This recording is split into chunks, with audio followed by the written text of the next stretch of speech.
આગામી 4 જૂનના રોજ થનારી મત ગણતરીને હવે ગણતરીના દિવસો જ બાકી હોય ત્યારે તંત્ર દ્વારા તમામ તૈયારીઓને આખરી ઓપ આપવામાં આવી રહ્યો છે। ત્યારે તાપી જિલ્લા કલેક્ટર ઓફિસ ખાતે નાયબ જિલ્લા ચૂંટણી અધિકારી ભગીરથ ઝાલાએ મત ગણતરી અંગે પ્રેસ કોન્ફરન્સ યોજી હતી।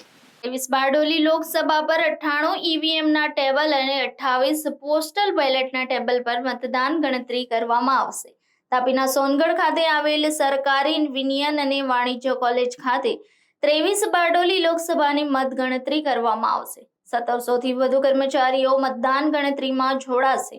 નાયબ જિલ્લા ચૂંટણી અધિકારી ભગીરથ ઝાલાએ મત ગણતરી અંગે જિલ્લા કલેક્ટર ઓફિસ ખાતે જિલ્લા કલેક્ટર સાથે પ્રેસ કોન્ફરન્સ યોજી હતી। તારીખ 4/6/24 રોજ સરકારી arts and commerce college Songadh ખાતે 23 બારડોલી લોકસભાની મતગણતરી શરૂ થનાર છે।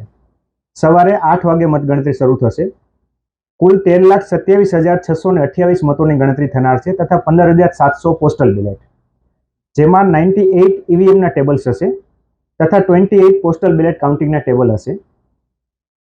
19 થી લઈને 38 એટલે કે ઓછામાં ઓછી નાનામાં નાની વિધાનસભા છે ત્યાંથી લઈને મોટા મોટી વિધાનસભામાં વધારે 37 રાઉન્ડ સુધી મતગણતરી ચાલુ રહેનાર છે। કેટલા કર્મચારીઓ કુલ 1716 કર્મચારીની ફરજ પર હશે। Reporter Ashish Gavit, Janadesh news, Tapi.